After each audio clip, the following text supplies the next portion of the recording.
And hello everybody and welcome back to Iron Fist, your unofficial Scottish Tekken podcast. Hope we're all having a good day. Pretty packed weekend in terms of UK Tekken, especially a big event in Scotland, the MIG. I think that's probably going to be the bulk of what we're talking about today. But before we get to that, let me reintroduce you to my co-hosts. Van, how you doing? Happening, I'm not bad.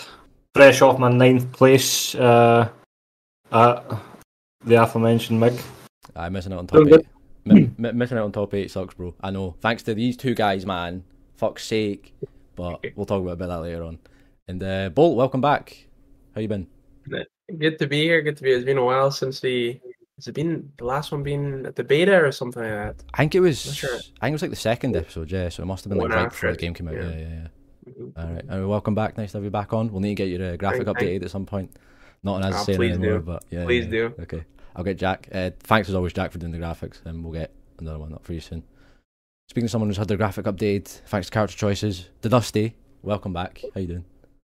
How you doing? You alright? Doing good, man. Doing good. Nice to have you back as always. Oh man, it's good to be back for sure. Alright, and last but not least, welcome into the show on his Iron Fist debut, Sagax. How you doing? Hey, I'm doing good. Feeling good after a pretty good run. Yeah, you had a good down the MIG, yeah. Yeah, a mad losers run, man. Yeah, we'll talk about that a bit later on, but congrats again about that. And before we move on to MIG, usually when people come on, we just want to talk a little bit about how we got into Tekken. So, for yourself, take it away. So, pretty interesting story actually. So I used to be a Dota player for quite a while. And then my one friend mentioned that I must try Black Desert Online. Tried that. I really liked the combat, but I hated the grind. And then sort of clicked in my head that I should try out fighting games. So did some research and then ended up settling on Tekken. I joined Tekken 7, I think, middle of Season 2 around then. And then, yeah, I fell in love. I was like, this game's so much fun. I didn't want to stop playing. So, yeah. Sorry about that. That's good. Yeah. That's great, man. And you've since moved and joined the scene over here. It's been great to have you. Oh, yeah, I started off in South Africa, so it's been in a couple different scenes now. Hi, nice. Welcome to the show. Nice, good having you on. And good to be on. Alright, cheers. And so I think we've been sort of talking about, like, we've been doing the shows recently, just been talking about events and other stuff, but I think MIG is probably going to take up the bulk of the discussion for this. So briefly before that, there was another tournament in Scotland the weekend before that the Dusty can tell us about. Let me just get the browser up. And that was Tayside Tussle in Dundee. Now, I sadly wasn't able to make it due to prior engagements, but I think it was just yourself, Eunice, wasn't it? I don't think anybody else here was there. There was Carberry who was there, and then there was Wesley as well. Oh, right, okay. I mean like pod wise, but like, okay. Oh, yeah, cool. not pod wise, no. But no one from here was there. Mm-hmm. Nah, pretty well represented bracket. Quite a big bracket as well. It like kind of filled up quite a lot, like quite close to the sign-ups, but closing. Yeah, like I didn't. I kind of went like because I had nothing to do on the Sunday and stuff like that. So I was just like, I could go to Dundee, just turn up in the tournament, see what happens, and then come back. That's valid, man. And good thing that you did, because you ended up taking the whole thing. How did you feel about your run? So I didn't expect how the Wesley versus Carberry game was going to go. I thought I'd be seeing Carberry in the grand finals, so I was a little bit less. My prediction on that was going to be was a bit faulty, and then I kind of lost to midway through the bracket to Carberry. And I thought, okay, try to pick up a little from here, see what happens, and it turned out better than I thought, and I was happy with that, man. I really was. Aye, man, nicely done, well played. Resetting against Wizards in grand finals. Was he only on Eddie? All of that. He was only on Eddie the whole way through. That's interesting, man. Because same for MIG, but I think Wesley's always been. You've always think of him as large and not really like. I think he played Asuka a wee bit before, but it's funny to see someone that's like known for such a character that's like their signature character, and then they're trying out like a new DLC one. It seems like he's having a lot of fun with it, so more power to him for it. Yeah, like a lot more like dangerous lows than Lars has to be. Lars has to be honest. Less death on block. Low, yeah, and he's playing the. I think he's playing the Tekken 8 Metal, which is just like 50-50 on block. Gets you a life GG's, shake my hand. Aye. Yeah, I found the Eddie switch quite interesting for Wesley because I always used to think of him as like he didn't have much character knowledge and stuff in old games, but he was such a defensive player and he played off such timing. And now he's playing Eddie, and now he's mixing people consistently, and I didn't think that was part of his gameplay, to be fair. So his Eddie is so different to how his Lars played. Honestly, it's just very aggressive, whereas Lars would just stand still and hit you the down back four when you're like least expecting. So it's pretty impressive. He's able to do both. I thought he was like, honestly, I thought he was a bit of a one-trick pony with that. So he's clearly proven that he can do it with Eddie. There was one point in the reset before the reset where he was doing the mix where I just kept eating the mid. I was waiting for the hell sweep. He was doing the mid for like 5 times. You know, the one that cancels into the relax. He was doing it 5 times on me, and I kept ducking. I was eating that for a full round. I was like, oh my god. He's got strong mind games, man. He always has. Yeah, and it's funny seeing like those mind games like transfer to a different character as well. Like, and it's gonna be even harder when like he brings back the Lars, but then he's got the Eddie in his pocket ready, you know, for certain situations, and that's gonna be like tough, even tougher to deal with than what he already is. But congrats again, Tunis, for taking it. Looks like a good bracket. Sad I couldn't make it again, but I think the VODs are up on YouTube because it wasn't streamed, was it? It was all pre-recorded. I think it'll end up on YouTube at some point. I don't know when, to be honest. Yeah, I think they'll be up soon. Shout out to Crullers for doing that. Always good going up to Dundee. Good seeing good guys. And so I think, as we mentioned, we just had MIG this past weekend on Saturday. I think this is probably just going to be what we're talking about for the bulk of it, because it was a huge event, man. What the hell happened? Like MIG's always like the tentpole Tekken event in Scotland, right? And you think, and like we had the dojos in 2019, you know, pretty big ones, like pretty consistent 32 plus. This got to 32 pretty steadily. You're like, okay, you know, that's a good level. Maybe we'll push for 48. We got to 48, and then we got to 64, and we got to 70. Like, what happened? Like, it was crazy. A lot of new players have come on the scene, sort of for Tekken 8 coming out, which has been great. So it's really, you know, on top of adding to the numbers, we are growing as well. And you know, there's a lot of people that were at the event that weren't playing Tekken but watching it. And they look to be having fun watching it. So hopefully that encourages, you know, the next MIG to be, you know, the same level, maybe even bigger. That'd be wild. That'd be absolutely wild. Yeah, man. Yeah. I was saying, I think this is, it's definitely the biggest Tekken bracket we've had in Scotland since Big Yin in 2019. Yeah. So like that's crazy to think how long ago it was, like pre-COVID, like smashing numbers. Not even just for Tekken, like Street Fighter had a big bracket. The event in total like had over 100 players, which is insane. 105 or something. Yeah. And 107 by Start GG's. 107. Okay. 107 by Start GG's measurement. Yeah. No, it was great to be a part of. I was, as you can attest, I was helping out with TO, and so I was doing a lot of running about and shouting and all that. Maybe I didn't get to hang out and talk as much as I wanted to, but I know it was fun. I'm always happy to like come in and support and like help the brackets run and all that, because especially with that many players, man, it's tough to like manage stuff and like games and setups and timings and all that. But you know, one thing that I find really crazy is when you see these massive brackets from things like down south and like London or something like, I don't know, Red Bull, which I don't even think gets had as much as 70 or 80, I don't think. When you see those massive brackets, this is with people like traveling from like Birmingham and Liverpool. We had like 2 traveling players or something, and we still managed to get like 74 for Tekken. So if we get known for having dojos this big and people come for the dojo, like we could easily hit the next tier even, which is crazy.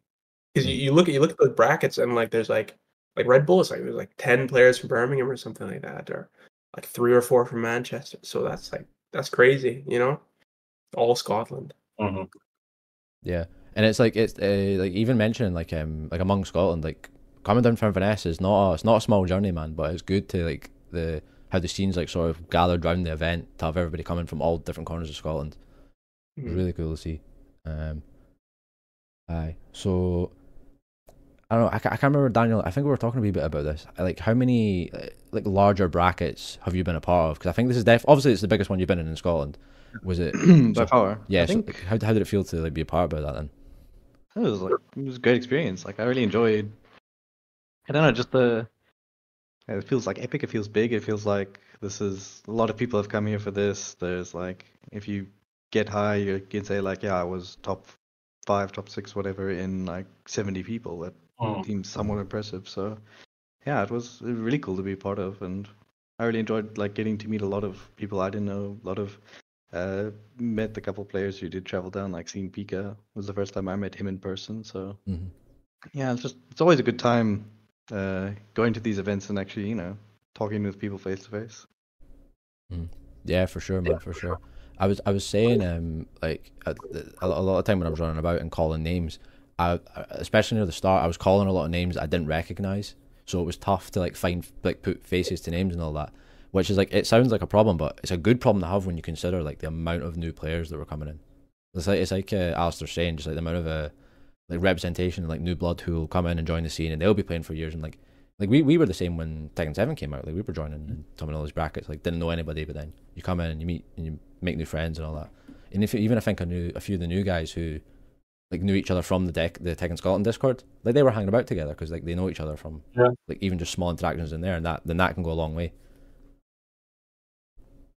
And I hope it like I think it's because it's grown because of like Bolt's kind of invited people from the Discord to join together in a bit of lobbies from the Tekken Scotland Discord, and everyone's just been a little bit more approachable to our community and to our events and stuff like that. That's kind of helped a lot as well.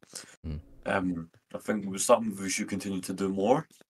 Like just get more involved with the guys that have just started, kind of the same way that Carberry and Jason and Schmid used to do for us. I think we kind of have to do for them, because it's not like we're not new anymore. We're kind of we kind of become we've been there like what, 7 years, coming up for 8 at this point. In ages. yeah, a while. Yeah. And so I think it's time is kind of like on us at this point. It's not kind of on us at this point, as I said, to kind of just step up for them as the previous guys did for us. I definitely agree, and I hope some of the people that I played with and talked to in the lobbies or tried to get them all to play kind of felt more of a community. I feel like when I first started, and definitely the first year, 2 years, 3 years almost, until even during COVID, to be honest, it was only until the later parts of COVID, we really did have like a really nice community scene, and that was one of the most fun parts of Tekken for me. I'm not sure I would be like I'm not sure I'd be one of these people who just grinds online Tekken and just tries to get like max rank if there wasn't that offline like seeing yourself get better than these people or win these events and show just how much better you like I wouldn't do this just for the online version. So I felt like I enjoyed this so much when I first started, and it was like I remember all those times, and I feel like it'd be unfair if these guys didn't get it, and this is the best time to do it. It's like Tekken 8's just started. It's what's gonna determine for a lot of these people whether they'll stick with the game, whether they'll play offline, whether they'll, really commit to it, or just end up not playing or staying online. It's weird as well because it's like you're trying to keep a good consistent placement and trying to get better yourself. So you're in that mindset of like battling with helping improve these guys, but not to the point where they end up beating you so bad. No, man, no. You know what I mean? So you're stuck in that mindset. You're stuck in the mindset of what to do. Like, what do you do? Do you make them that good, or I don't know. It's just Man, the way I see it is the more really good players we have, the more that'll emulate like the higher level later on. Like I'd love all of like Scottish Tekken. I mean, I think we fallen a little bit by the wayside, to be honest, in recent years. Just we kind of stopped at the end of Tekken 7. But then and like at parts of Tekken 7, we were really, really strong as a scene, and we would have really deep runs and things. And so the better the players we have, and the more on point players we have, like iron sharpens iron, sort of. And that's why I'm so glad we have Sajax as well. Another player getting the top 8s and stuff. Is a lot tougher to play against, and that's only a good thing for all of us. Yeah, I'm thinking the same. Like the better we are, I guess, as a community, it's going to be high level Tekken in the end. And then when people do travel over, it's going to be more of a struggle for them to get into top 8. Exactly, man. Exactly, yeah. Next time, Pika's top 32, bro. At least, Speaking of Pika, he left his fucking Nintendo switches here. Damn, Oh man, damn. Free Nintendo Switch, bro. Nice. Get that down to CX. that'll be the next MIG prize. I've been grinding Mario Kart for the past 2 weeks. I can't lie. That game is fire.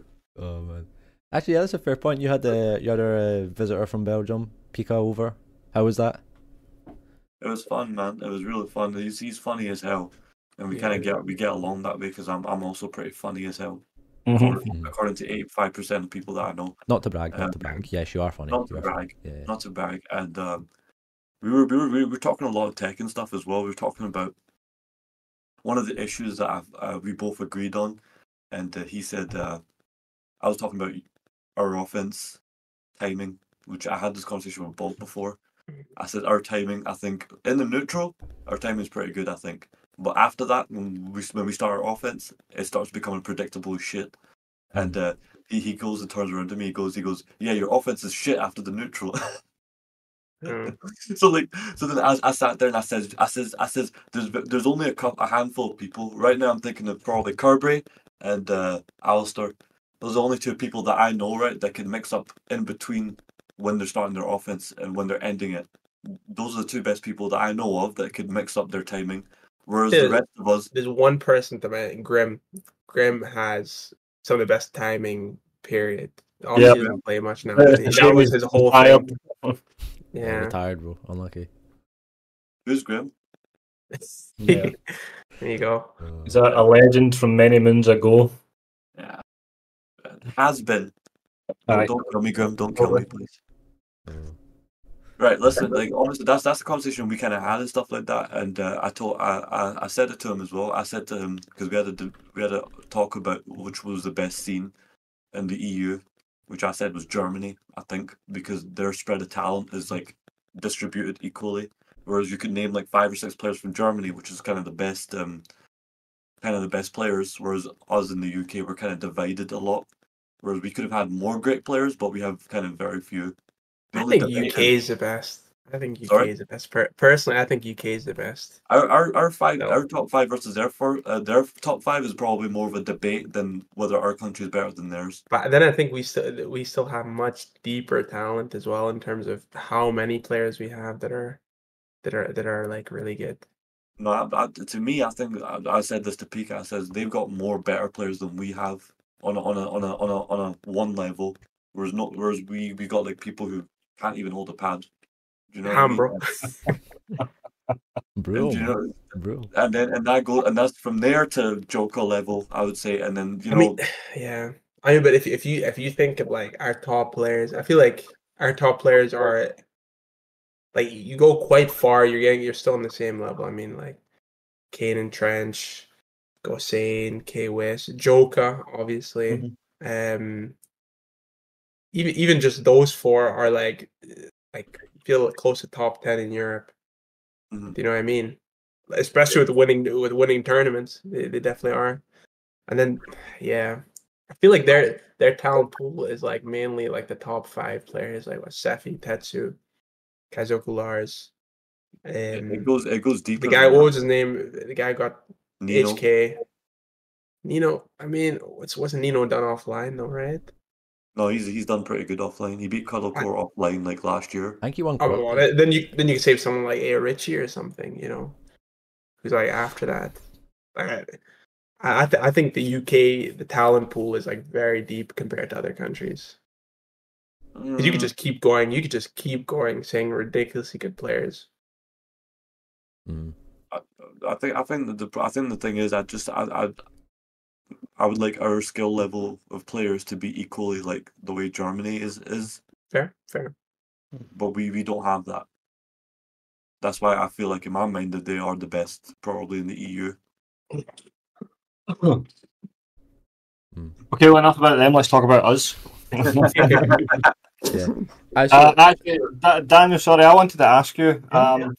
So you said you got into Tekken 7 midway around season 2. Is that, Yeah. that's right? So did Yeah, you live in Scotland at the time you got into Tekken 7, or No. were you?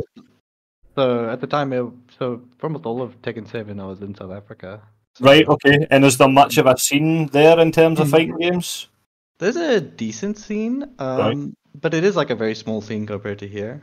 Right, And okay. I'd say we had maybe 2-3 players who were like at sort of I'd say like a high to top level. Okay. And the problem is it's a bit difficult there to really get in as many sets as you do this side because we have other issues like load shedding where you don't have power for Right. a few hours at a time. So Yeah. you just can't play. Yeah, no, totally. And your first tournament here was it the first MIG for Tekken 8? I think it was the first MIG for Tekken 8. Right, No, well, okay. my first. Actually, no, I did play some Tekken 7 tournaments here. There was a couple So- smaller local brackets in Glasgow. Yeah, I think, got here last year, April. So there was a couple before Right. Tekken 8 got released, yeah. Right, okay. No, that's cool, man. Yeah. Just wanted a little bit more sort of background on Hmm. sort of how long you've been a part of the scene, because you're doing obviously tremendously well so far. Mhm. I'm just I have to looking at say, your losers bracket run here. So you lost in round 3 of winners, and then went all the way through the losers bracket. Bro, you beat like 6 people or something like that. You know, myself and Wildo included to yeah. get top 8, which is unbelievable, by the way. That was really impressive run. Oh, thank you. Yeah, I kept thinking to myself like, okay, well, guess maybe this. Like, I'd look at who's next in the bracket, and I'm like, oh, maybe this is when I go out, and then I'd win, and I'd be like, okay, next person in the bracket, oh, is this when I go out? Yeah, no, totally. Yeah, but one thing about the scene here compared to South Africa is a few weeks ago I went back for a holiday and I actually got to play against some of the guys again, and being here has definitely like leveled me up in quite a significant way because there were a couple players who just I couldn't get games off them in the past, and then now I went back and it was a lot more competitive. I was getting like win streaks on some of them, so Mhm.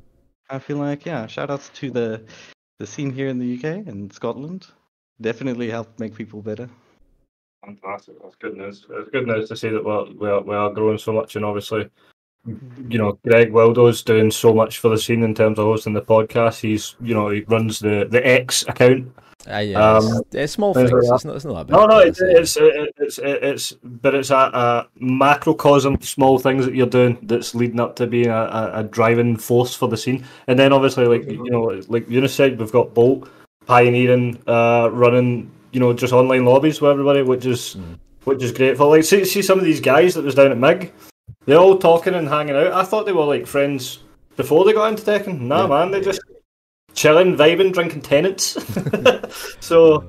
No, man, it is so welcoming to see that the scene's grown so much, because we were bleeding a wee bit towards obviously after COVID, or sort of midway to the end of COVID, and then trying to get the scene built back up again from that was so difficult. I felt we were going to tournaments and it was like the same 10 people, you know what I mean, playing each other in bracket all the time. So.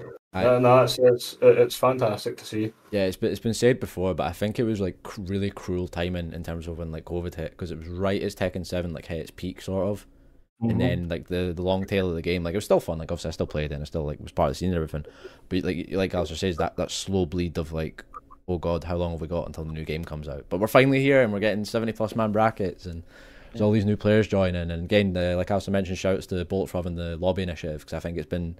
Like a lot of the new guys have been like meeting and talking through that, and like you say, like you think they're friends outside, but no, they just know each other for Discord and they're hanging out and drinking, man. Sick. I need that strat for next time, man. That's the power up. That's how I get top 8. Is having cans whenever I'm losing. Yeah. Man. Oh, just go to the Eagle Labs and go to the fridge and just like take out. No. You're not meant to do that. We do not condone what Eunice is saying here. Aye, hide it in a ball. Yeah. The one thing I do miss though from Summoners, man, is the losers Pepe's. Like that was that was legendary, man. That was legendary. There's not even and now the Showdown place across the street is closed down as well, man. Yeah, I know. So where you meant to go when you lose? Listen, I took these guys to a better place. I took them. If they all followed me. I took them to a better restaurant place. I will say Eunice's new post tournament thing of Bistro is very good. I will heavily recommend it. I go next time. Yeah, When it comes to food, I'm the winner here. yeah. Damn. I do still miss like the post tournament like Pepe's. Like the minute you're out, you're raging. Go and get Yeah, Pepe's. man. Like there's extra salt with the tears just added to whatever you're eating, man. And if you're not willing to make the the extra 30 steps to Pepe's, just stop in for an NY slice. Aye. Oh my god. Yeah, man. Yeah. On top of that, after losing, you could go and get a pint in the same building, which was the best way, in my opinion, to join your suffers. Yeah. Especially when I was a 0-2 warrior back in the day. So I've been there, man. I need to bring it back. I'm getting bodied in these brackets now, man. It's not good. oh, man. Like, Yeah, yeah. the scene's getting tougher and tougher.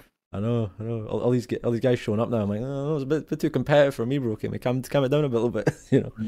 But it's sick to see. Like it's like we're talking about like the level of the scene and everything, how we've all been leveling up, and it's that gradual thing where like the layer below will help the layer above and above and above and above, because everyone's just like the knowledge is like coming down as well, in terms of like just like learning and improving at the game. And I think like stuff like lobbies and all the big tournaments and that's just how you like speed that process up and get the scene stronger overall. Cool to see, man. And I mean, fucking, how do you even summarize a bracket this big, man? Like it was, so like I seeded it and I think I did an okay job, but I think inevitably because of like the stream situation, we missed out on a lot of like good games early on.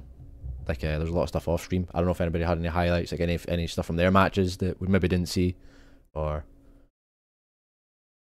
I had a match against Pika where I got absolutely slapped, man. I got messed up. It started, I was like, oh, I'm surprised this match isn't on stream. And then afterwards, I was like, it's a good thing that wasn't on stream, man, you know? Because that was the thing, because obviously you'd put me into losers just before that. And I was thinking that, the reward for whoever wins this is they get to play Pika next. So that's really cool, yeah. Well, I was talking to him just before he left, right? And he was talking about the match against Bolt, and he was just telling me all the ways he was just so determined to not let you play whatsoever. He didn't let me play at all, man. He literally it wasn't even like, it was just, he was reading the shit out of me. He just flashed every time I took my turn. And I stopped taking my turn, he started throwing me, and then he started ducking my, like I didn't even get to throw him. I didn't get to use a plus frame, to be honest, that entire game. I got flashed like 3 or 4 times in like that was his game 6 rounds. I think I got 1 round off of him. It was rough. Very aggressive. I think Ezler actually recorded that game and put it up on his YouTube. Bro. Yeah. Bro, what am I doing? Not even recording that shit. I'd be like, get that shit off of there right now, man. Get deleted now, man. I don't want to see that. I'm gonna go put some comments. It's nice of him to do it. It'll actually be useful later on. Oh yeah. That's fucked up. Yeah. I need that buried man archive. Angry DM to Ezra incoming. No, but it was nice of him to. He recorded it because he knew it wasn't on stream, and like it'll be useful to look back over and see all the ways that I didn't get to play. Watch. Free interactions lost to lose the entire game. Yeah. Literally. Let's all watch it live. We could do that then, sure. Hey, bro, you don't have the link. Don't worry. I can see it right now in my Discord in front of me, man. Hopefully it'll stay hidden. Aye. No, that was a good one. Alistair, any particular moments in the tournament early on you're feeling good about, weren't sure about?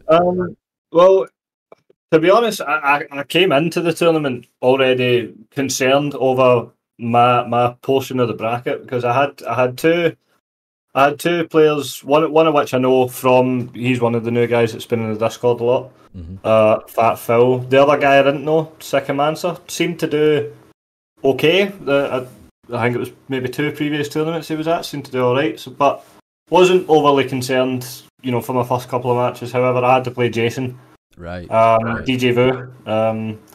And you know what it's like playing against Jason. He's a jarring guy, you know what I mean? He's very easily can take the piss out of you. If you don't have knowledge of something, or you're not used to a flow chart or something like that.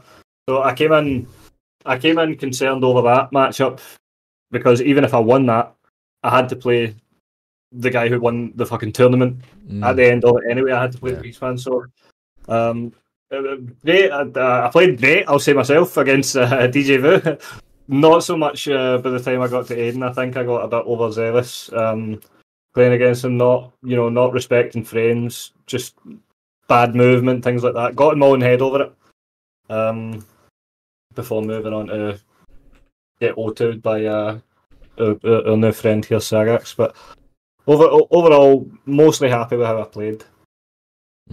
Who's Jason playing? Was it just Jack or Jack? Yeah, Jack. Oh. Man, he picked him in. I thought he was gonna Who knows? He can play most characters, sort of with the legacy knowledge he's got. So, because I was hoping it wasn't like Paul. I've played as Leroy a couple of times, and he loves running up, ducking in your face, and then orbital heal. You know what I mean? Shit like that. So I was like, and it was on stream too, which was added anxiety as well. Because if he rips the ass out of you on stream, your blood boils. You know what I mean? Like if you lose that bad. So I'm surprised he's not picked up Eddie, because I thought when he came out, I thought he'd be the first one on that shit before even Wesley was.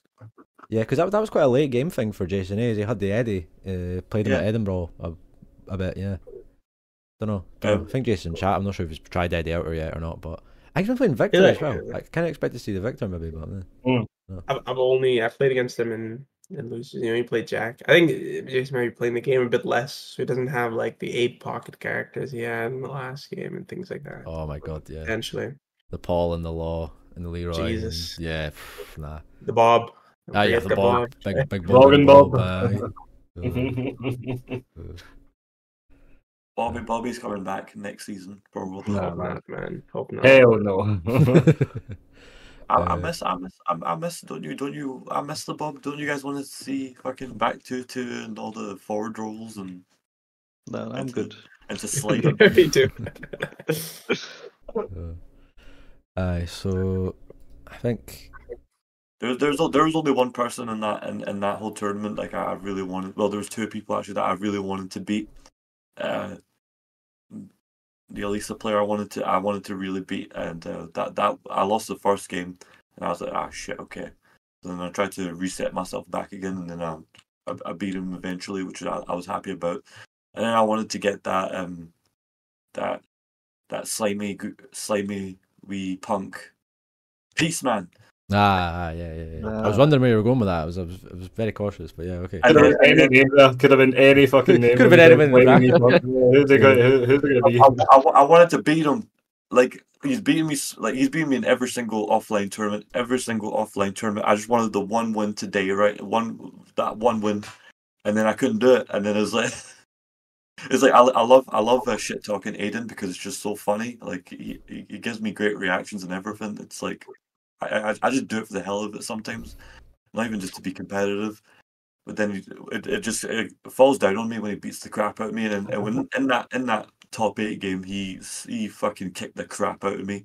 I felt like I was in fetal position while he was fucking kicking me on the ground. That's how bad this beating was. Who did he play against you? Sorry? Who did he play against you? He played John.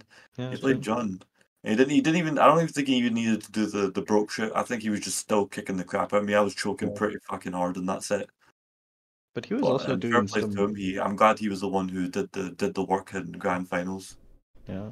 No, he was playing out of his mind. I remember watching that game you're talking about. He was doing some absolutely insane combos. I don't think I've ever seen Jin combos like that. I was like, what is this optimization? Yeah. Mm-hmm. I was getting wall to wall. I'm surprised I've not ended up as like a meme clip yet. You're looking at this Dragunov player getting like absolutely smacked around from wall to wall. Well, I've still got some. I've got some clips to pull for the Tekken Scotland TikTok, So you'll get your 15 minutes of fame on there, my friend. Don't worry. Oh, fuck me, man! I hated it. I absolutely hated every second of it. I was like, please, just let this shit end already. Yeah, I think that's always been something that's well, I mean, Aiden's always been really good, but like that's something like you see like as like combo optimization for like side walls and like weird splats and like resplats and everything has always been so on point. Like he rarely ever drops stuff like that. Just the amount he's able to grind the game like with multiple characters as well, not even just one. And the two things I hate doing against Aiden is pressuring him because it's hard, man. It's honestly hard to keep him in check. And then the second one is when I have a life lead and a good one, like I'm too scared to go up and finish it because he's always ready to do something, and I don't know what it is. He's just ready. The one thing about Aiden this game is I feel like in the last game he played so many characters and switched between so many characters and was kind of even then he was decently optimal with them, but like not like 100. And the only character he mained was Katarina, who was always pretty mid tier. Like I mean, at her best, you could say this should maybe like top 15, top 20. But now that like I hope he sticks with Lily and Jin like properly, and then I think he could do some real. I mean, look, I mean they were both really high tier. Like definitely, both of them are top 15, if not both, like top 10 almost. So like if he sticks with those two characters, like he'll do a lot. And I think like if anything, Katarina might have held him back a little bit potentially from that, and the fact that he kept jumping to find the bit. Now, yeah, he just has fantastic characters. There's no really reason to switch between or have more characters than those two. Do you know what I mean? Yeah, I mean, even in like during the tournament, that was something that I was commenting on. Is like he was playing June like all of the day, and it's like it's fine because he's like June's his like main. But I was in the back of my mind, I'm thinking he's got Lily, he's got it ready, and he could use it at some point. Didn't use it in winners finals against Pika, and I thought, oh, that's interesting that he's not bothered. But then he goes ahead in losers. I think was it against me. I think it was against you. He finally pulled it out, and then he was able to just ride it all the way until like to win losers finals, reset, and then the whole tournament. Mm-hmm. I was thinking to myself, why do you pick Lily against Bolt for? Was he hoping to step the grabs or something? I don't know. I've said no. The first game against Jin was 3-0. I was hoping he'd switch to Lily, to be honest, because I feel like I know Lily a lot better. But no, Lily was very clean. Yeah, he got 3-0 after that. Mm-hmm. So I don't know why he picked. I mean, maybe just felt like, I'm not sure, Bear against King.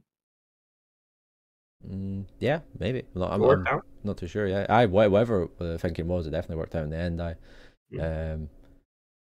Yeah. It's sort of been the past couple of weeks has been it's kind of been the week of Lily, you could say, because we had EVO Japan the weekend before that, and long-term Lily main loyalist Chikarin won the tournament with her. So yeah, it's been a lot of reevaluations of Lily in terms of strength, and I think everybody sort of thought she was like good, but it was kind of like she's like all right, and like people have been downplaying like mad, always happens, like regardless of whatever character, and then a few results happen, and then people start to accept that okay, no, she's really fucking good in this game. I feel like this is one that, and I talked about this in that first podcast in terms of the Tekken 8 right now feels like somewhat, not the offense is really high, but maybe not ridiculously overbearing. But then if you guys saw, like, I feel like Chikrin's one of the first people who's kind of started to really unlock the character's potential in Heat. And if you saw the Feisty Rabbit combo mix-ups, where he would drop a combo. Pretty much, if he didn't reach a wall, I mean, if he reached the wall, he would do Feisty Rabbit anyway. But anytime he'd not reach the wall, or if he reached the wall and then a wall combo into the flip, he'd go into Feisty Rabbit in Heat, and then your only options are. First, you could take the hit grounded, which is not going to help you, right? Because that's going to probably flip you over, or you get hit by like a plus 15 heat engager on block, or get wall splat by it into full wall combo, or the low where it probably does about 40-50 damage and it's minus 12, and you can't low parry in that situation. Like this is what I feel like is going to happen more and more with the game once people like optimize, and at the same time, that Feisty Rabbit, if you block the mid, you probably still take 10 damage and chip from just the move, and then you get another 10 damage from the heat dash, and then he's plus 18 or whatever. Like, I feel like sticking with the character in this game is the best thing, because I feel like everyone's broken if you optimize him enough, especially with heat. Not everyone, but most characters. But I found that absolutely, like, he was just literally picking an option, and whatever he picked was extremely high reward and very low risk, which is ridiculous. And I think Ling is going to be the exact same thing. This can get to the point that she had some brain dead setup where she just picks an option and you can't do anything except block the mid or get tiny punish on the low. Yeah, because we're already seeing like it's not quite the same as Feisty Rabbit, but like Hypnotist is being used in a lot of ways like that. because I didn't really see hypnotists that much in Tekken 7. I don't feel like, but in 8, like Shit. even Lewis, like you could see him using it like even in like combos and like after every wall combo, and like it seems so strong in this game. Mhm. Yeah. Yeah, they buffed the shit out of it, man. Like she's got like some plus 20 transitions, just the normal. That seems Absolutely wild. that seems to be the norm, man. You've seen we had the patch recently that made, what was it, Zafina's 1-4 into like plus 22 guard or whatever to avoid the whole rage art situation. Not to like get back on the balance stuff, but it's interesting like the way they're doing that. There's like a lot of no, you're gonna hold this. You're not gonna try and like get out of it with like Yeah. stepping or rage arts or armors or whatever. Yeah. Aye. Yeah, so I suppose we can briefly take a look at the top 8. I think all of you were involved. I sadly wasn't. Thanks to 2 years. Cheers, guys. Hope you had fun. Everything. But GG's. It was a good game. But I think sort of at least as I expected. Like when I was seeing it, I did think that Pika and Peaceman were going to end up being like in winners final, or like they'd meet at some point inevitably. I know. So how did everybody make the top 8? How was their games?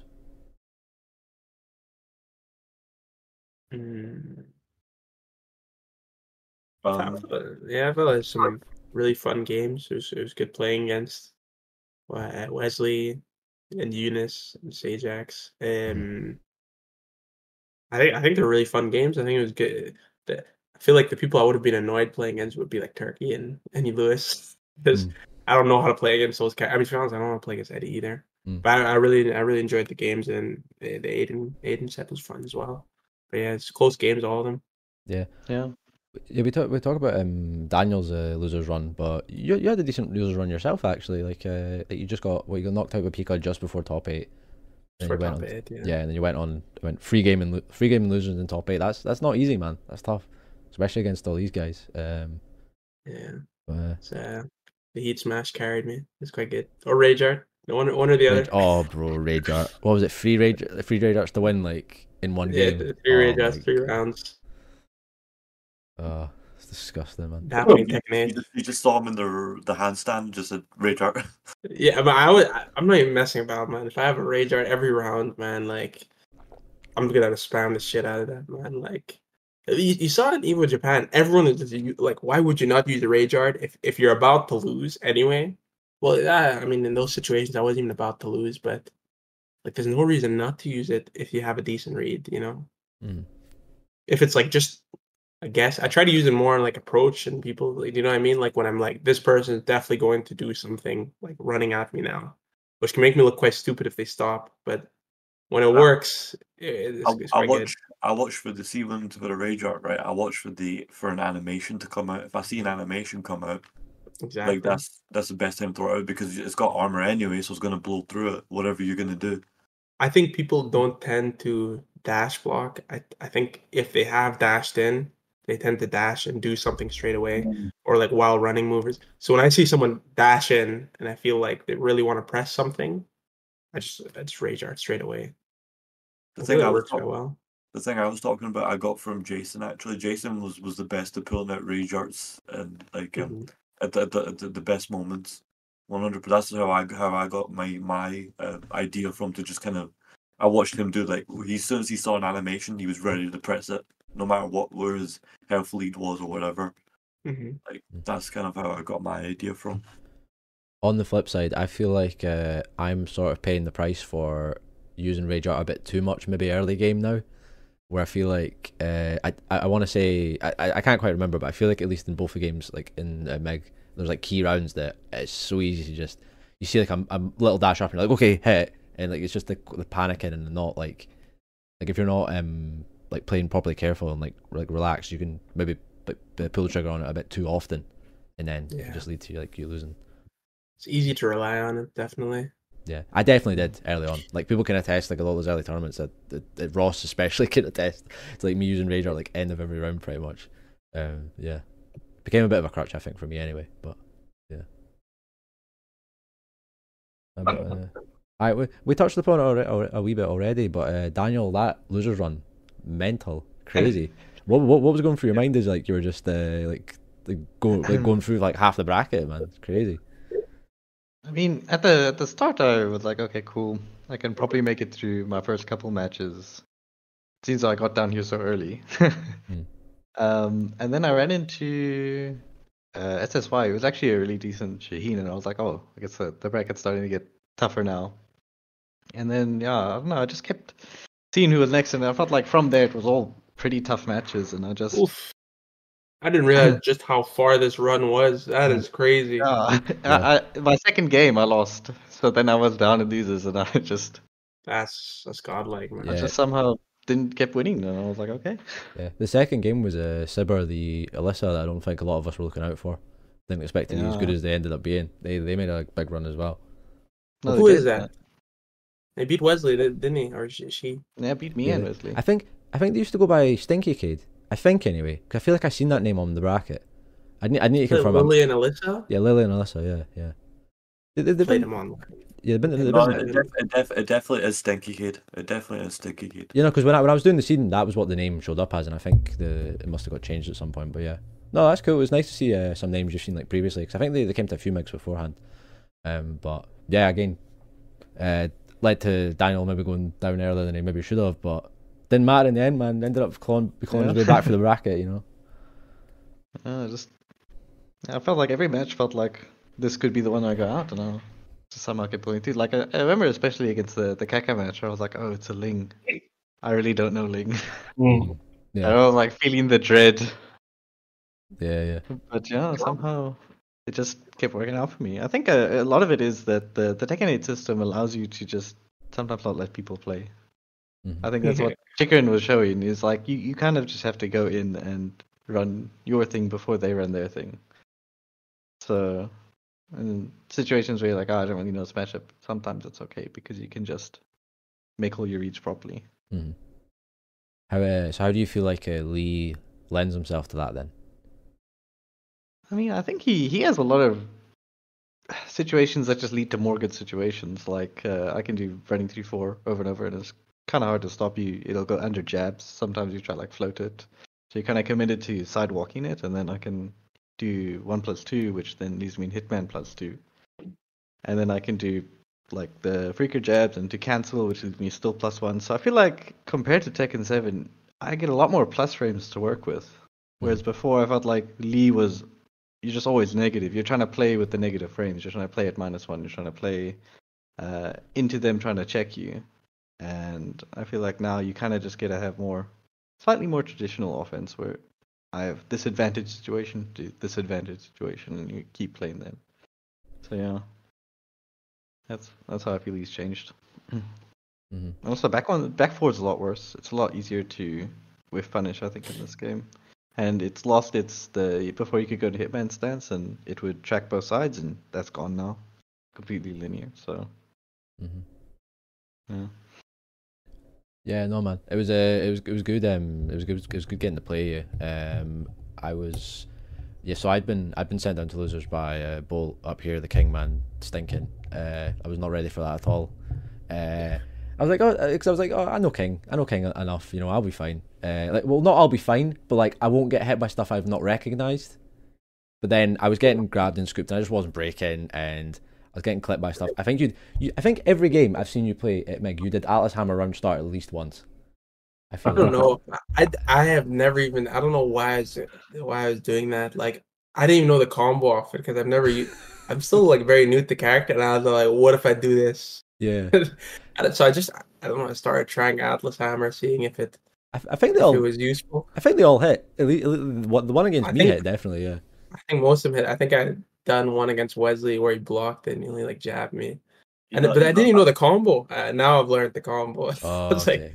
I'm doing this. I need to know what the combo. I was trying to do like some weird forward 3 shit, just to like, oh, maybe this will work. But yeah, no. He did it to me once, like in the second round, right? And then he did it on the third round. And he did the third round. So when I blocked it, I tried to run up and launch him for it, but I couldn't. I punished the launch attempt as well. So it worked out quite well, you know. King Seamus tech right there. Yeah. Oh man, shout outs, yeah.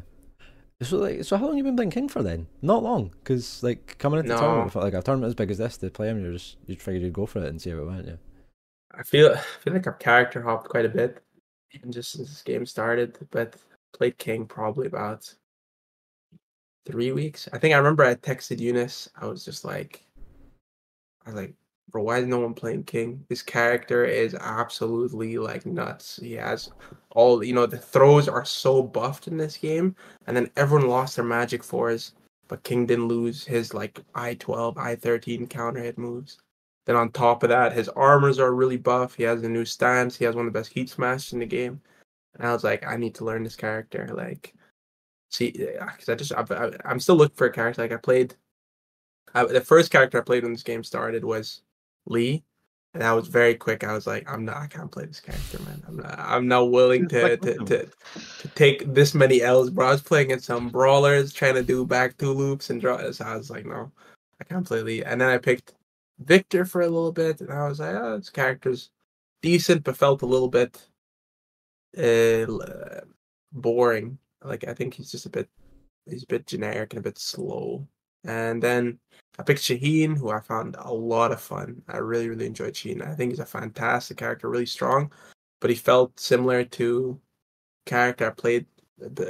Felt similar to Noctis, and I feel like I've always regretted sticking with Noctis as long as I did, because I feel like when I started picking up real top tiers in the last game, real characters like Depth, I just had so much more potential, and I wanted to pick a character with the best potential, so I thought King suited me quite a bit. So 2-3 weeks or so, and just learning giant swing inputs. That's about it. Yeah, man, rattling those off on the hitbox. I was, I won't lie, I was reacting to the sound, so I got a couple breaks. But then I got muscle bustered, and it was like, well, fuck me, I guess, Nah.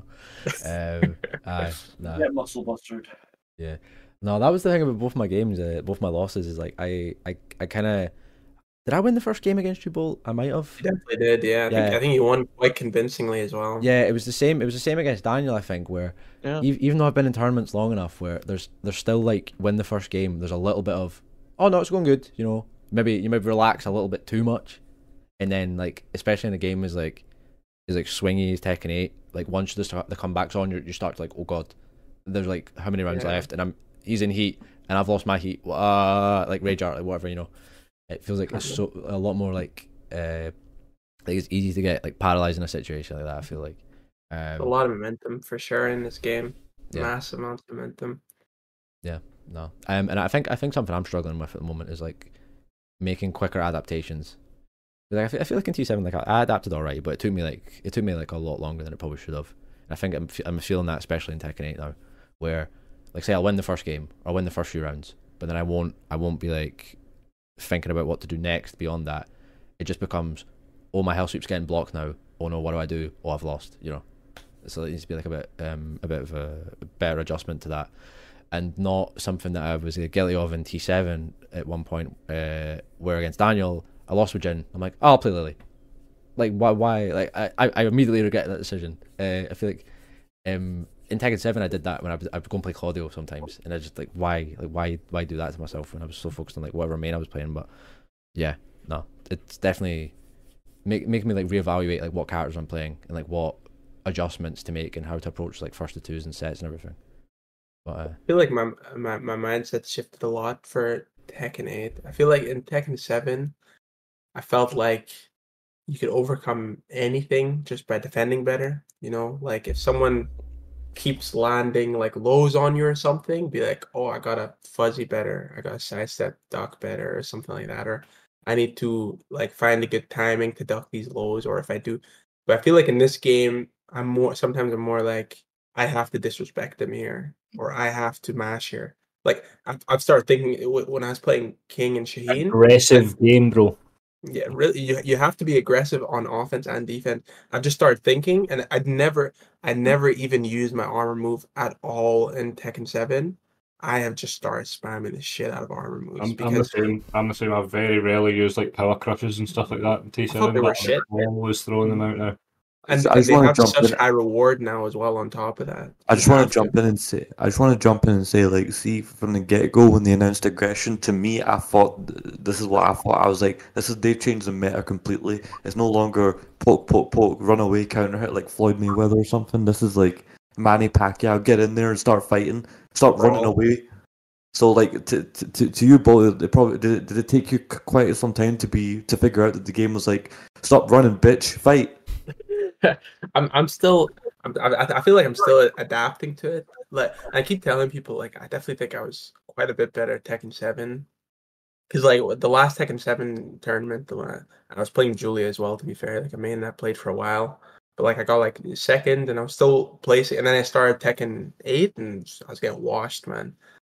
And I think it's taken quite a bit of an adjustment, but I feel like me, unlike other people, I actually quite like the direction the game's gone. I don't know, man. I feel like when I was playing kind of more top level, and I'd play against people like, especially I always remember Sephi Black. I used to play against him with Noctis. That felt so painful to try to slowly chip away someone who just won't stop holding back and backdashing and throw it. And you'd just be throwing up Miguel back one every 2 seconds or just down forward one. And it felt like, I could chip him away. I could be the aggressor all game, but all it takes is a low parry or a back one to hit. And suddenly, or Grim, like you just be holding back 1-3+4 into, taunt Oki. And then, so I kind of, when people say, oh, this game, it's explosive, you're forced to guess 50-50, that's completely true. It's much more aggressive. But I feel like it plays more like a normal fighting game than the old Tekkens, where there's still a lot of skill in keeping the pace in yourself, or like figuring out how to stop the opponent's offense. And so I kind of like the direction the game's gone. I think there's a lot of stuff that's very stupid, like definitely, but I'm really enjoying this game. I really find it a lot of fun, and I don't feel as robbed as I feel like other people feel. Like when I lose, like I feel like there was something I could have done. It's just instead of thinking I could have, like, what am I meant to just guess that 50-50? I think for a good example is like Feng's 3+4. Okay, stupidly good move. If this was Tekken 7, I'd be like, this move is stupid. Like, what am I meant to do about it? This guy. But now I think I need to interrupt it. Like that's like you go a step before where you have to beat the situation that puts you into it. Like I feel like that's more Tekken 8 nowadays. You have to stop yourself getting in this situation, and which is hard. But I feel like if Feng's 3+4 and this was in the last game, that would be the be all end all, because people just hold back in that game. Do you know what I mean? Yeah. No, I agree with you completely. I also feel like I might have the unpopular opinion that I prefer this direction, in the sense that I feel like you have a lot more interactions you get to go through rather than Exactly. sort of. I feel like a lot of it was also Lee in Tekken 7. I started not liking him the better I got at the game, because I realized that when I looked at top Lee players and I looked at how you play him, you kind of just press back 4 and Back hope 4 you counter simulator. hit. Exactly. And I was like, well, there's a lot of other fun things. Like you get to play at minus, you're looking for like side steps and like forward 4s to go into highs and stuff like that. But you don't do that as much. You're like, cool, back 4, and then maybe I'll go for magic 4s as well. Like that's a perfect example of like when people say, toxic offense in this game, that was like really annoying defense in that game, where literally the Lee would be doing a super high reward, low risk move that is extremely hard to do anything about. And that's one thing that they really added to Tekken 7, Tekken 8, which I really enjoyed, is the fact that they've added whiff recovery like a lot to everything. So it doesn't feel like there's Steve back one. I mean, I did not find anywhere near as much issues with that, or just random magic 4s that would take 60% of your HP, just whiffing, and you get jab punish. Like there was so much high reward, low risk. It just wasn't in mix-ups. It was in counter hit moves. It was in keep out. I feel. And I feel like with most of the mix-ups, obviously there are some, like you don't lose the whole round for guessing wrong. Like a lot of them will deal a chunk, but it's not like you got hit by Geese 2 into forward 1 and now you're dead. The game's over. You lost one interaction. It's like you lost one interaction which led to 3 others and now you're dead. Like they weren't in your favor, but that was a Kuma back in the day. Like you get fucking launched from a 10 frame or like a wall standing 2, takes you to the wall, gets for your life, and then it was just that's how you just died from throughout the whole round. That's what I don't like about this game, bro. I feel like that's just all this game is, bro. That's what I don't like about it at all. Listen, I think you secretly love it, honestly. Nah, I mean, it's a game that much. Don't get me wrong. Sorry, I'll turn my camera on in a second. Don't get me wrong. I've definitely benefited from Tekken 8's system. I think for me, it's really helped me out. It's kind of weird to say that I don't like it, even though that's the case. I just feel like it's just too much. I've already fucking. I'm not going to play this record again, but I still feel it's too much personally. I don't like it. If anything, it's gave me too much money off the last 2 tournaments that I've. See, I've got a similar thing where like See when this comes in, Alistair, you'll never complain again. I promise. Oh, bro, I need fucking. Tell everyone in the next podcast how much you love this game. I need cunts like the Peaceman and Sagax to stop fucking gatekeeping me, and then I can enjoy some of that moolah. Yeah. So yeah, I'm not complaining. You know what I mean? Like, we got a bigger audience. We got a bigger community now, and I think once it's tweaked a little bit, and they just turn the dial slightly. Yeah. Not all the way. They don't need to reduce. Pardon me. They don't need to reduce this new heat system to being boring or anything like that. And it is cool, and I do like it. It's just fucking dial it back a little bit. I think I'll be happier. Things like like particularly the throw system. It's good that they are buffing the input window for counter hit throws. I don't like tracking throws, and I will die on that hill. It's a fucking horrible decision they made for throws to. After the last tournament, I think I'll die on that hill with you. Tracking throws. Yeah, I'm inclined to agree now. Yeah. Yeah, I'm gonna finally jump off the fucking bandwagon. I see how much throws you Dragon players are playing. The second you play against someone who throws more than you, it's tracking throws, man. Like I said, I've benefited majorly from it, man. Majorly, but that doesn't mean that I like it. I felt good about it at the start, and then Daniel started breaking my 2 grabs, and I'm like, oh fuck, I can't just fraud with that anymore now, man. What am I supposed to do? Yeah. No, I was fine with it until like Bolt started giant swinging me at the fucking wall. I'm just like, yeah. I'm like on a halfway life lead, and this guy just fucking pulls it. Oh, I'm just gonna giant swing him to the wall. GG's. Bro, That's so much. that is the funniest thing I've ever played in the game. When you land a giant swing, you just see the person next to you. Just like... Bro, I think it was actually when you were playing against Eunice on stream. You were like cheesing near the end. Like you had a big smile on your face. You were loving life when you're playing King, man. I really enjoyed playing King, honestly, and I've enjoyed playing him like throughout everything. He's such a fun character, and maybe that's the reason I've enjoyed the game more. I feel like both of the characters that I played, King and Shaheen, are just really fun to play with in Heat, and just in general in Tekken and in Tekken 8. So like maybe there's other characters where they're just playing Tekken 7.5 or Tekken 7.1, and they don't really get to enjoy that creativity you get with some characters in Heat, but they both definitely do. Mm-hmm. King is just a hilarious character, man. Jaguar run and shit. You just get armor for no reason and just armored half the match, and you stop and then they rate. Man. Too good. Remember though, during tournament you have to tell people how to break throws. Let's not even talk about that, man. Mid-game, you got to tell people how to break throws. You got to tell them. That's true. That's a must. That's a must. I'll tell you a funny story. Do you know, before we started our set in the top 5, you know what he says to me? He goes to me, bro, remember our first to 10? How I won that? And I'm just like, bro, he's trying to mind game me before it says round 1. Before the guy says round 1, he's already trying to mind game me mentally. That's the thing. I feel like I've always beat Eunice at long sets, and then in tournament he like ekes it out just for a long time. So I have to get that in there. The meta will change. The meta will change. We'll see. Yeah. Speaking, well, I think we've talked about MIG enough. It was a great event. Amazing having so many people up. Looking forward to having more up in Scotland. Appreciate people who came through. All support for the community and all that. Great to see. Love it. But speaking of the meta changing, we've actually got another patch coming up. I believe on Wednesday. And let me see if I can just get the details up. Don't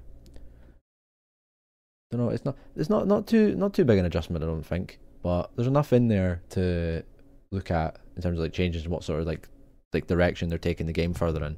because I know a lot of the discussion on previous episodes was about. Well, actually, sorry, the last episode was about the horror show of whatever patch that was when Eddie came out with the interactions and all that. But I think so far this patch seems to be a little bit better received, at least from the adjustments they're making. Let me see if I can just get to the list here. But yeah, I don't know if anybody's familiar with the patch already, if they have any thoughts on the changes that have been made so far. Good, bad. I like them, man. I think they're really listening, to be honest. I think my mic was off. Sorry. A lot of it is just like collision detective, like for the on the actual game side of it. It's like collision detection, fucking this and that, making it harder to jump over, heat smashes or heat mode activation, whatever you call it. Do people jump over? I've never seen it, but fixed X situation where on certain fucking characters, they've expanded the hurt box upwards or whatever. Yeah. People used to jump over DJs, heat smash. That was like one of the only ways to avoid it. Yeah, I tried a couple times. It didn't end well for me. Did you do it? No, I didn't. You didn't try hard enough. Clearly. Yeah. Did you see my one clip when I tried and he lasered me from the back of his head? Jesus. Oh, sick. Yeah. Sounds intended. Yeah.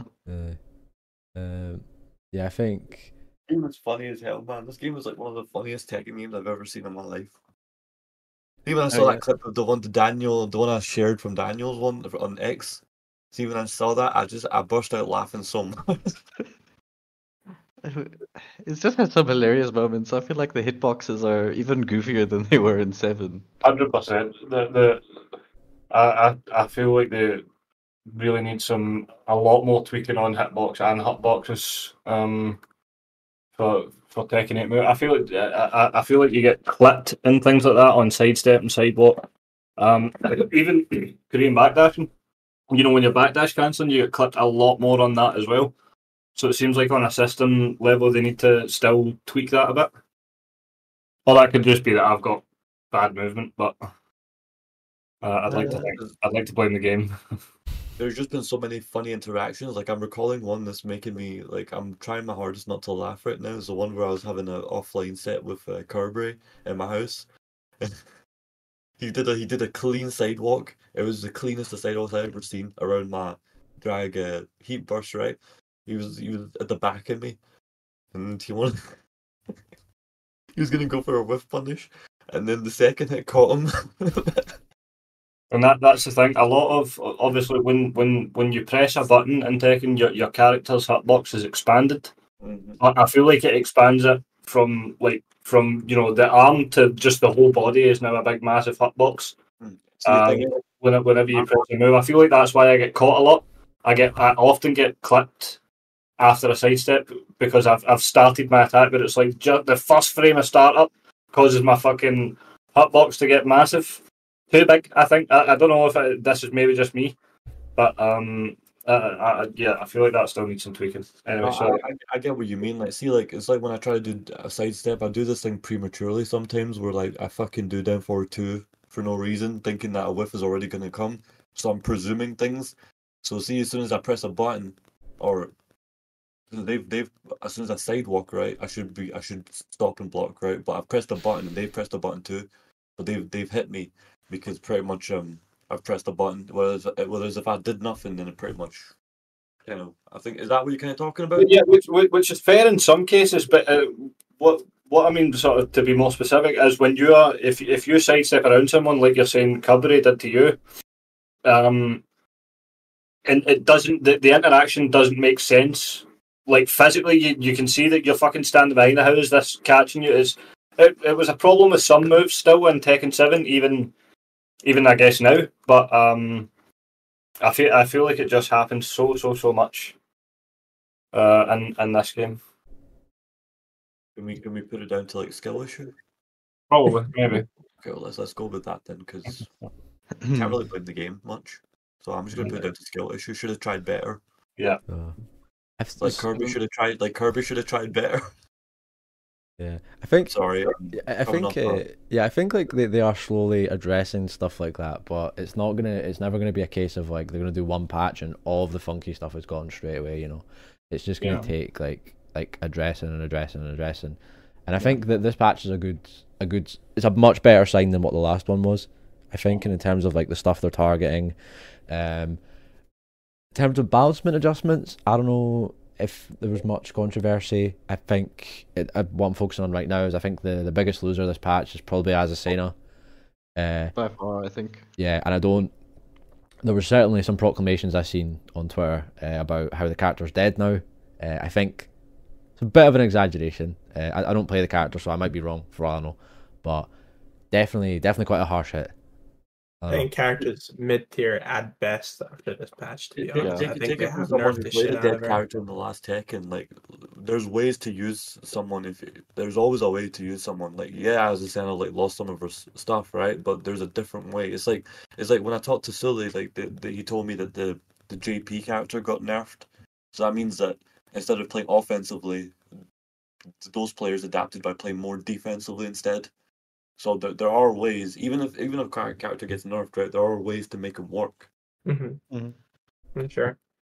But I think it'll be interesting because I think people are gonna move away from spamming while running 3 and some other things and maybe playing around more with the stances and that'll be it. options and like cancels and stuff like that. Which That's I what think I really enjoyed with Azucena at the start. I thought that their stance stuff is so cool, and you hardly see it.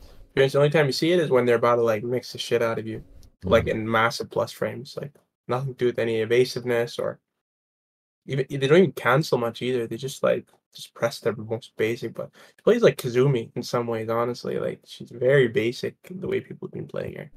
It'll be nice to see the rest of her kit. I had one of my friends in SA when I went back. He played Azucena and he basically just did like the pokes 1-1, down forward 1-4, like nothing else, just over and over and over. And I'm like, wow, the tracking and just like the thread of all the string extensions, this is just so hard to deal with. Yeah. And I think they're trying to move away from like just her generic options, like and her like main oppressive options just being like all you see from her, and instead like they say moving on to like more of the unique stuff and the stances and all that. And I think that's something that I don't know if they've ever done this in a patch notes before, where they're talking not about just what they're doing now, but what they plan on doing in the next patch.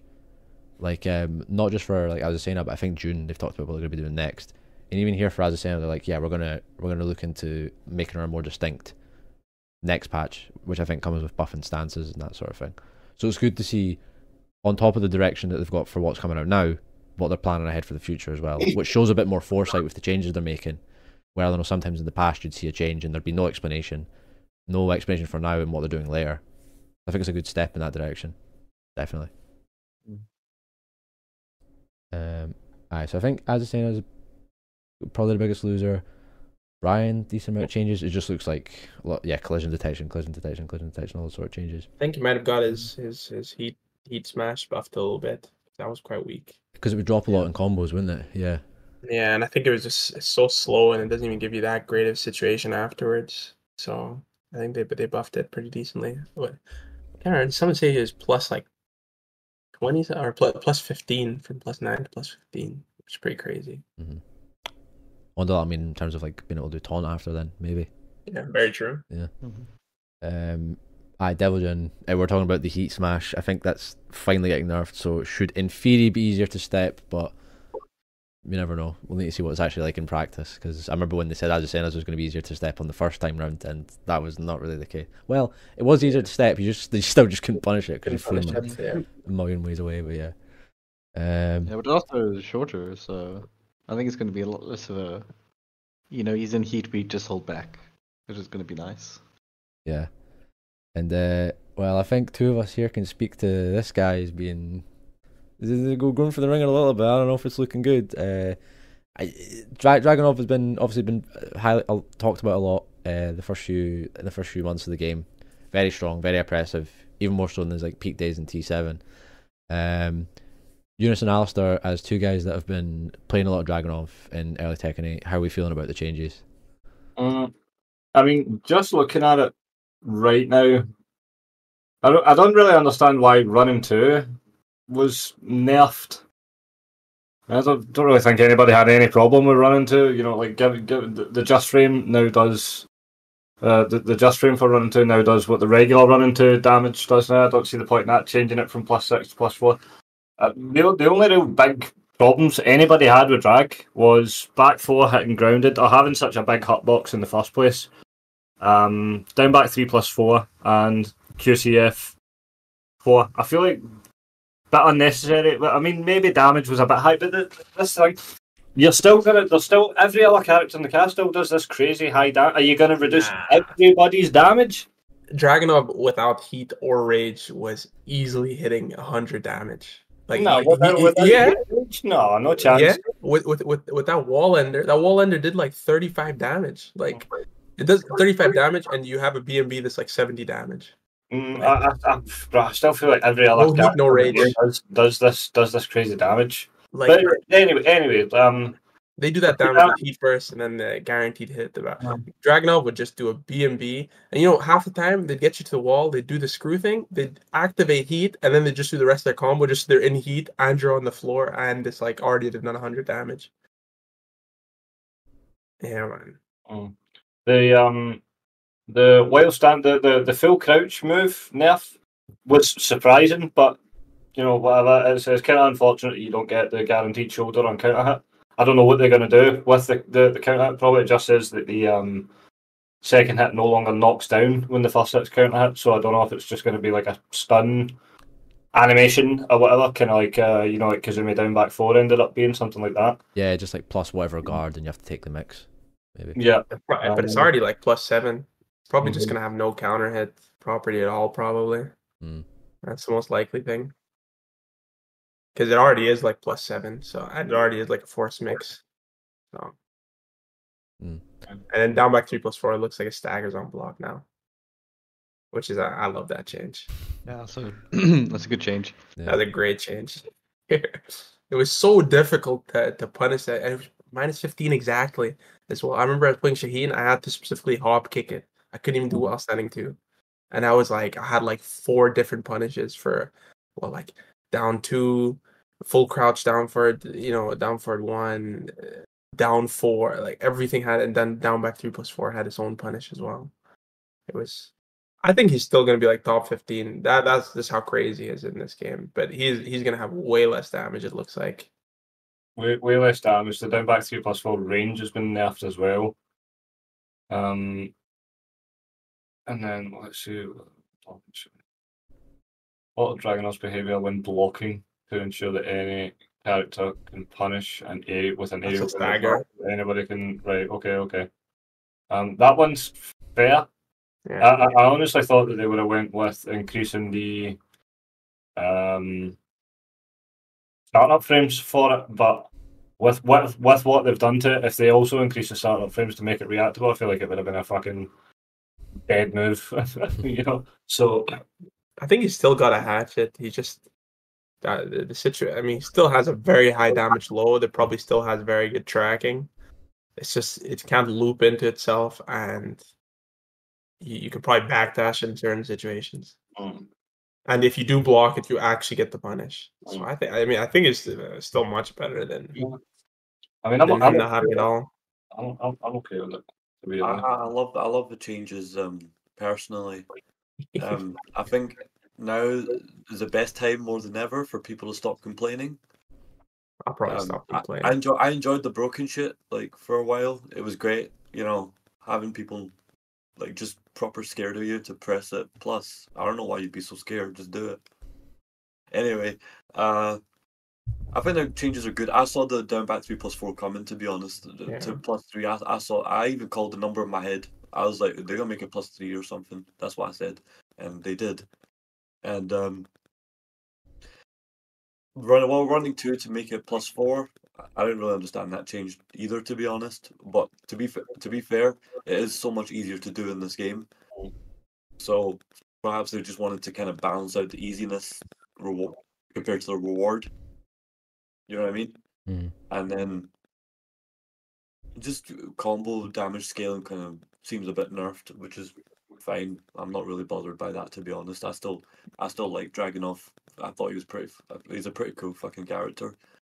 I didn't know he was going to be fucking the best character in the game when I picked him. To be honest, I just kind of did. I'm trying to look at the changes. What else is just different? I'm having a look at this kind of one about back 4-2. It says here it says your scaling of 70% has been applied to the combo damage when the third hit is a counter hit. I'm not sure what that means exactly. It used to be you get back 4-3 like full damage if you counter hit it, but now it'll probably be like 70%. So you just don't get as much damage, which isn't crazy. I don't think back 4-2-1 hit that even that often on counter hit. No, quite often, man. People were scared Fair of the wall. enough. People were scared of the fucking wall. Yeah, overall, I mean, I don't think Dragunov was ever intended to be a powerhouse, when it came to combo damage and stuff like that. It was more that technical run into sort of mix up sort of thing, but which is okay. I'm okay with the changes, to be honest. I'll still play him. I'll probably main Feng for the time being, regardless. I've been playing a lot more Feng, so he's also been sort of nerfed a little bit as well. His aren't anywhere near as bad though, thankfully for him. His are like mainly damage ones, was it? A few And his damage parry. ones. Full crush down for 4-1. His 1+2 parry has been nerfed, I guess. I think that was the only. I think that might be the only parry in the game. I don't know if that was unintended, but every parry in the game got moved to 5 frames or slower. I don't even think people knew this was 2 frames, to be honest. Right. Okay, so it's just been adjusted to match every other one. Which Okay, is crazy. That's There's so fine. much stuff you can't parry anymore, but like he still has a 2 frame. That was like, that's crazy. So yeah, I think he got the parry window everyone thought he did at the start, but I mean it's decent nerf. People didn't know about it anyway. Full crouch 4-1 got nerfed. So let's see. Let's read this out here. When inputting the second hit, the recovery frames inflicted on the opponent upon block for the first hit has been increased by 4. This change ensures that if the opponent attempts a counter attack after blocking the first hit, they won't be hit by the second. So that's fair. That's totally fucking fair. Great change. Yeah, I think it's still. I still think it's odd that a lot of people have mentioned that they decided to not make it stagger anymore. Another sort of. Well, obviously it's not stagger. You're gonna have to still react to it, but yeah. Weird one. But hey, at least I think they want people to do. Yeah, go ahead. Yeah, at least you won't get clipped by the second hit trying to punish it anymore. Which thank God, because that happened to me like so many times. Yeah, it would have been it would have made the move terrible if it's still staggered, given that you need to go into full crouch to use it. So I think it was I think that was a good change that they made for it. I actually preferred the standing 1+4 over doing a full crouch input, but it's not. Doesn't bother me. Mm-hmm. Yeah. Nah, I think overall good set of changes. Nothing too brutal. I think as a Senna, like you say, definitely not going to be tip of the top like she is at the moment, but there'll still be some loyalists, I'm sure. And given the extra changes they're making with the follow-up patch, then hopefully that maybe makes her a bit more distinctive, a bit cooler to watch, and not as a Senna mirrors running 3-2 trading 2-1 2-1 2-1 down for 1-4. Maybe make it a bit more interesting. But yo guys, sorry to interrupt. I actually have to bounce. Apologies, guys. I hope you have a good rest of your podcast. It's a lot of fun. All good, man. Catch you guys later. I think we're getting close to wrapping up. See you later, dude. All right. Catch you later, guys. Yep. I think I think we're quite close to the end anyway. But we'll just have a transition. Let's see if I can fix this on the fly. Okay. So yeah. Try and get the overlay there. It's fine. It's okay. Whatever, we'll keep up. We'll just this is Sagax. You've been watching. This is Sagax. I don't need to change the overlay. It's all good. Well, I'm bolt now. Yeah. King player. Sorry to hear that, man. But what happened there? What about the last question? What about the lead changes? How do you feel about the lead changes? I don't think I remember looking at them and thinking they weren't really much of anything. Let me actually go back and take a look at them again. Oh yeah, wait, no, the back turn. There's some really good quality life changes because the amount of times 4-3 is hit whiffed on back turn is really annoying. Same with what was this one? When you hit someone that's back turned. Yeah, so 4-3, when you hit someone back turned, a lot of times they would hit and then the other hits would whiff. So that was really annoying. I'm glad they changed that. I don't think they really changed much else. Yeah, no, No. he got like 3 things changed, and it was all behaviour changes, like slight behaviour changes. The only Okay. other change that will affect him is they changed the aerial spin, which he could use 3 times in a combo. So if he did like 4-4-3 heat dash, he could do back 4, and then end with back 4-4-3, back 4-4-3. Oh, is aerial spin what I've been calling a spike? I think so, yeah. Right, okay. Get him out of the game, bro. Get that shit out of the game. Yeah. Yeah, well, you can only do 2 in a combo now, so I feel like a couple of his combos are very small, slightly nerfed in damage, but I don't think it's a big difference. I think it's going to be like 3 or 4 points of damage, I think maybe. even, sorry, Tanya. Yeah. I think even being able to do more than what, I don't even think you should be able to do any aerial. You've already got a fucking bound and a tornado, bro. Like, why do you need another thing? And you know what I mean? Like, get the Yeah, it's such a weird like not signpost mechanic as well. Like it's not like it's not like in the move list or anything. It's just brought hidden away. And it's uneven in terms of the characters. Like Nina and Steve using like 3 minimum a combo. You know. Yeah. So I think they're nerfing those across the board for everyone. It's a system change, isn't it? Where you can only do 2. Yeah. So you can only really do 2 in a combo now. The third one I think knocks them back quite far. Okay. Right. That's good then. That's a good change. Yeah, I think like that's sort of a part of what I'm saying about this patch in general. It seems like moving in quite a good direction. They're letting it breathe for a month, so this is what like combo breakers are going to be on, and then we'll see what's up after. I think the next patch. Maybe do we think Lydia will be out by the next patch? Maybe potentially. I think she maybe get a trailer at combo breaker and then released in the June patch. Rachel was it? I think it was in July. Yeah, summer. July should probably be coming out. Yeah, I mean it says summer, so maybe they'll give it a bit more time. But yeah, you never know.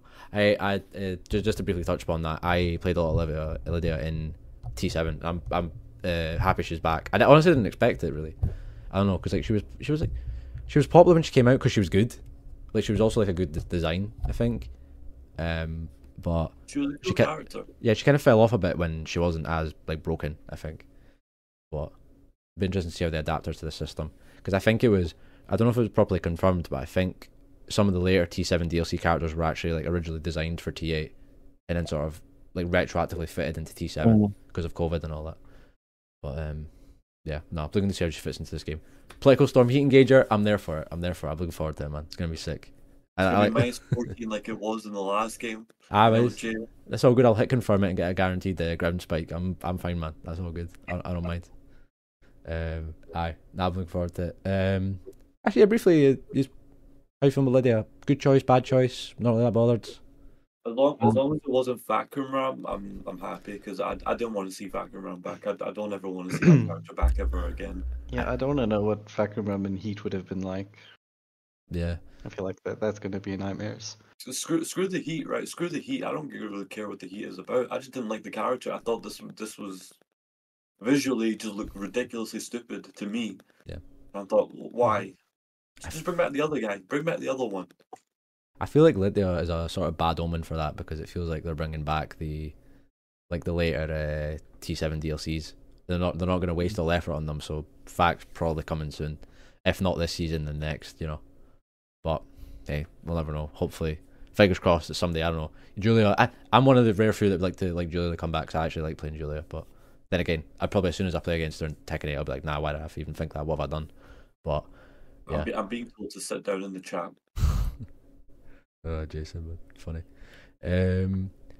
Hi, Jason. Alright, so we're talking about the patch with MIG. As always, we're keeping track of all the tournaments in Scotland. We've got the ranking system taken into account. Here's how it's looking now after MIG. Big movements up.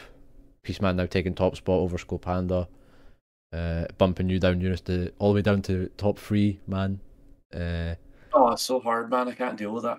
Oh, got Bolt moving up to 5, man. I'm finally out of the top 5. I got carried at the start, man. Now I'm falling down to where I should be. I'm just gonna keep every time we check this, it's gonna be me going down and down and down and down and down. His shoulders are getting weak now. Yeah, man, Jin's good, but even his back can't carry me that much. On the other hand, we've got Sagax after that mad run, moving on up, almost breaking into top 10. I think maybe next time we're here, maybe we're into it. I don't know. Need to see what tournaments we've got coming up on the horizon. I don't actually think there's anything in Scotland planned at the moment. Not in the immediate future. Maybe in a few months time or whatever. But yeah, it's always interesting to see how this takes into account, especially after such a big bracket. Like you see a lot of movement, like in terms of like everyone's positioning, and I think with a lot of this stuff, the more tournaments that are in, the more accurate it'll be to like the whole scene. That's why you want to show up to offline, man. Prove you're the best of the best, you know. Mm-hmm. And yeah, I think that's probably a good note to end it on.